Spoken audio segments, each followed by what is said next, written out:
Ever heard the tale of the old man and the wolf? Let's dive in.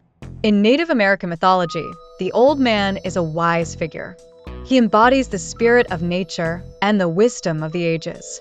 The wolf, a cunning creature, represents strength and survival. Their story unfolds in the heart of the desert, where legends thrive. The old man teaches the wolf about balance and respect for nature. Together, they navigate challenges, learning from each other. Their bond symbolizes the connection between humans and nature. As the tale concludes, the lessons linger in the desert air. Embrace the wisdom of the old man and the wolf in your life.